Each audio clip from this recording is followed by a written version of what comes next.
Sila ang mga natawagan DRPS2. sa atong Nas Melion Bonansag, atong paminaw ng atong pagpakikinabi. Hello? Si Ate Arlene Ayan ni sa Nance. Congratulations si Regine. You, Agni? Yes, ma'am. O, taga-asa kay ka, Jen? Si Hera Bohol, ma'am. Hagna. Ah, okay. Taga-Hagna. Congratulations. Unsa nga product imong gigamit? Ang cervix care, ma'am. Cervicare, oo. Kumusta man?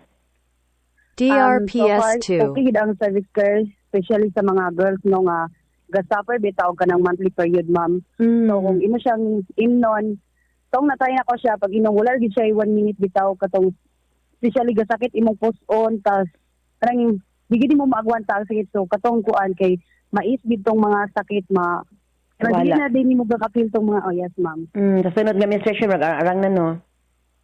Yes, ma'am. So, every kanang dugon ko, mo na akong ginainom para di na ako DRPS2. mapil tong mga sakit.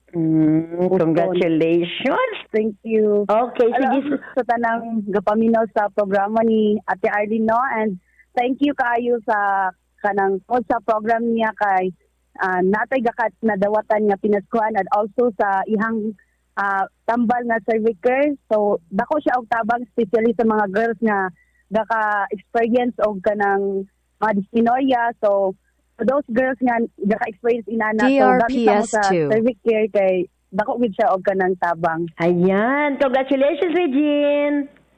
Hala, thank you. Hello. Okay. Sige, bye-bye. Thank you. Bye.